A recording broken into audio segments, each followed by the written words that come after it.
इन पुस्तकालयों से पढ़कर, इन लाइब्रेरियों से पढ़कर जब आगे निकलेंगे तो इस राज्य की भागदौड़ को भी संभालेंगे, इस राज्य के कल्याण के लिए भी आप आगे बढ़ेंगे। राज्य भी आपसे अपेक्षा रखता है।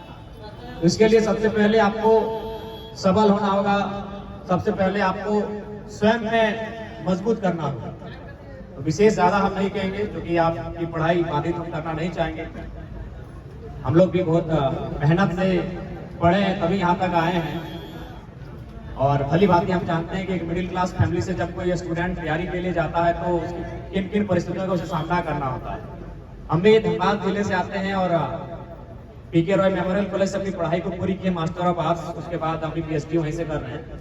तो हम लोग भी जब घर से जाते थे तो सुबह बस के लिए जब इंतजार करते थे, और जिस दिन उस गाड़ी को हम लोग भाड़ा नहीं देते थे तो लगता था कि हम लोग जंग को जीत के आए।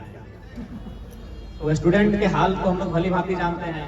उसके बाद कभी कभी ईंट भट्टे वाली गाड़ियों से लिफ्ट लेते थे, कभी सीमेंट वाली गाड़ियों से लिफ्ट लेते थे, कभी पुआल गाड़ियों से लिफ्ट लेते थे, और हम लोग बैग में कॉपी किताब के साथ साथ एक गमछा लेके जाते थे। अभी मास्टर ऑफ आर्ट्स यानी एमए के स्टूडेंट तो जब उस गमछे को इसलिए लेके जाते थे कि हम लोग ऊपर बैठ के जाते थे, होड में बैठ के जाते थे, काफी गर्दा खाते थे। कॉलेज में उतरने के बाद जब हम लोग बहुत सारे स्टूडेंट हम लोग को देखते थे कि आप लोग भाई देखते हैं जो लोग गांव से आते हैं वो बच्चे अक्सर इस तरह का शॉर्टकट अपना के आते हैं, तो क्या आप लोग के पास पैसा नहीं होता है? हम बोले देखिए पैसा तो घर से भाड़ा के लिए मिलता है, लेकिन हम लोग को लगता है कि अगर इस पैसे को बचा लेंगे तो अगला दिन काम आएगा। तो स्टूडेंट का जो लाइफ होता है काफी संघर्षशील होता है, और बहुत मेहनत के साथ हम लोग मशक्कत के साथ, उम्मीदों के साथ पढ़ाई करते हैं। आज इन्हीं में से बहुत सारी बहनें ऐसी होंगी जिनके माता पिता शायद खेती बाड़ी करके दो पैसा जुगाड़ करके आपको यहाँ तक पहुँचाते हैं। क्योंकि हमने देखा है जो चीज हम लोग के साथ घटित हुआ उन्हीं चीजों को बता रहे हैं। बहुत सारी बहनें ऐसी होंगी जिनकी माता शायद अपनी जो पुरखैनी गहने उनको गिरवी रखी होगी। तो आखिर एक सवाल है कि हमारे माता पिता इतना रिस्क क्यों लेते हैं? इसका कारण यही है कि हमारे माता पिता आज जो दौर है जिसे हम आधुनिक दौर कहते हैं वो भली भांति परिचित हो चुके हैं। इस आधुनिक दौर में अगर हमारी खुद की पहचान नहीं होगी, हमारी अगर खुद की आइडेंटिटी नहीं होगी, तो शायद आगामी जो जीवन हमारा होगा वो कहीं ना कहीं बहुत कठिनाइयों से व्यतीत होगा। यानी हमारी माता पिता, उनको भी सपना होगा कि हम टीचर बनेंगे, हम डॉक्टर बनेंगे, हम वकील बनेंगे, लेकिन परिस्थितियों के अभाव के कारण, संसाधनों के अभाव के कारण शायद वो बन नहीं पाएगा। आज वो सपना जो अपने कालखंड में उन्होंने देखा होगा, वो सपना अपने आपके आंखों से, आपके माध्यम से पूरा होते हुए देखना चाहते हैं। एक बात हमेशा याद रखिएगा, उम्र खत्म हो जाता है लेकिन सपने कभी नहीं खत्म होते।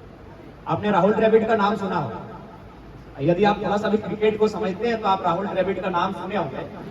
अगर भारतीय क्रिकेट में सचिन तेंदुलकर के बाद कोई नाम आता है तो बिना किसी विवाद के राहुल द्रविड़ का नाम आता है। लेकिन राहुल द्रविड़ का भी अनुमान, जो भी खिलाड़ी है उनका ड्रीम होता है वर्ल्ड कप जीतना, लेकिन राहुल द्रविड़ ने आज तक कभी वर्ल्ड कप नहीं जीता। उनको जिंदगी भर मलाल रहा कि मैंने कभी वर्ल्ड कप नहीं जीता एज ए प्लेयर। जब उन्होंने क्रिकेट से रिटायरमेंट ले लिया तो वो भारतीय टीम के क्रिकेट के कोच बने। 2019 में फाइनल में बुरी तरह हारे, लेकिन 2024 का जो T20 का वर्ल्ड कप था, राहुल द्रविड़ की कोच में एज ए कोच के रूप में उन्होंने भारत को वर्ल्ड कप जिताया। यानी इसका मतलब है कि सपने, ड्रीम खत्म नहीं हुए। एज ए प्लेयर वो ट्रॉफी नहीं दिला पाए, उन्होंने जाके एज ए कोच भारत को ट्रॉफी दिलाया। ठीक उसी प्रकार आपके माता पिता यदि टीचर, डॉक्टर बनना चाहते थे, लेकिन उनके माता पिता हेल्पफुल नहीं थे, क्योंकि उस समय दौर था आपके माता पिता यानी उनका 1990-1980 का दौर होगा। अब जितने लोग बैठे हैं आपकी माता तो 20 साल पुरानी होगी ना, 25 साल, 30 साल, 40 साल पुरानी स्टूडेंट होगी। यानी उनका जो दौर था वो 1990 का दौर था, शायद 1980 का दौर होगा।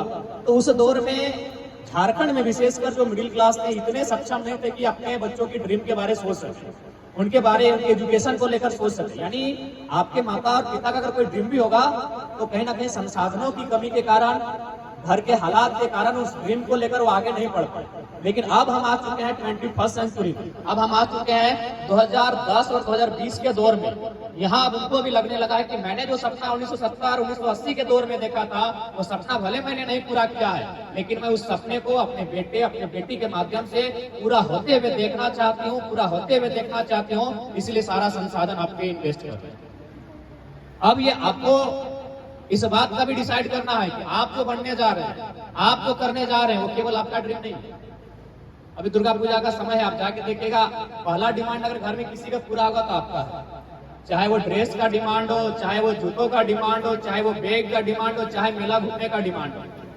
आप अपने माता पिता से पूछेगा, शायद कई वर्षों पहले उन्होंने शायद दुर्गा पूजा के अवसर पर कोई कपड़ा लिया हो, पहला डिमांड आपका पूरा हो। इसका मतलब यही है कि आप जिस ड्रीम को देख रहे हैं, और ड्रीम अब केवल आपका नहीं है, याद रखिएगा, उस ड्रीम में बहुत सारे लोग हैं जुड़े हैं, और ड्रीम अब केवल आपका नहीं है। इसलिए आपके ऊपर एक बहुत बड़ी जिम्मेवारी है, और उस जिम्मेवारी से कैसे आपको टैकल करना है, ये भी आपको ही उठाना होगा। क्योंकि एक बात हमेशा याद रखिएगा, स्वामी विवेकानंद ने एक बात कहा था, महान संत भारत के, कि दुनिया में दिन में एक बार स्वयं से बात कर लिया करो, नहीं तो दुनिया के सबसे अच्छे इंसान से मिलने का मौका गवा दो। आप एक बात स्पष्ट जान लीजिए, आपसे बेहतर आपके लिए इस दुनिया में कोई नहीं। फॉर एग्जाम्पल, जिसे आप अपनी माँ कहते हैं, आपको लगता है कि मेरी माँ सिर्फ तो मेरी है, क्या वो आपकी है? जिसे आप माँ कहते हैं, जो आपकी माँ है, और आप कहते हैं कि मेरी माँ सिर्फ मेरी है, क्या संभव आपकी है? वही स्त्री किसी की पत्नी है, वह किसी की भाभी है, वह किसी की पुत्रवधू है, वह किसी की मौसी लगती है। तो आप कैसे दावा करेंगे वो माँ सिर्फ आपकी है? आप कैसे विश्वास करेंगे वो सिर्फ आपके लिए है, आपके लिए समय निकालेगी? संभव है? आपके लिए अगर कोई 24 घंटा अवेलेबल है तो केवल आप अवेलेबल। इसलिए इस बात को हमेशा याद रखो कि आपको अगर कुछ करना है तो भैया, रास्ते बहुत सारे लोग बताएंगे, तरीके बहुत सारे लोग बताएंगे, लेकिन इरादा आपको करना, विश्वास आपको करना। बिल्कुल हम भी आए हैं तो